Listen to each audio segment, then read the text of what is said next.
Da, ăsta e un video de promovare a serverului Sam pe care mă joc eu. Să vă jucați și voi, pentru că suntem puțini.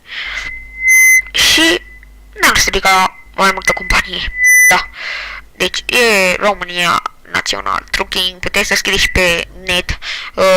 Adminul care a făcut serverul a făcut și un promo, ca să zic așa, la server pe YouTube. Da, deci adresa este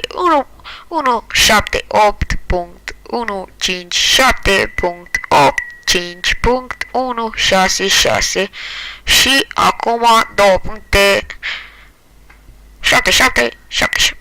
Ok, acum sunt 26 de player, 50, România Național Trucking. Nu o să intru în el pentru că n-am primesc cu pe camp și nu mi-arată cum nu mi-arată nici atunci când am făcut videoul cu NFS Undercover, ca să pară că merge, dar mie mi-a mers chiar foarte bine, mă și miram.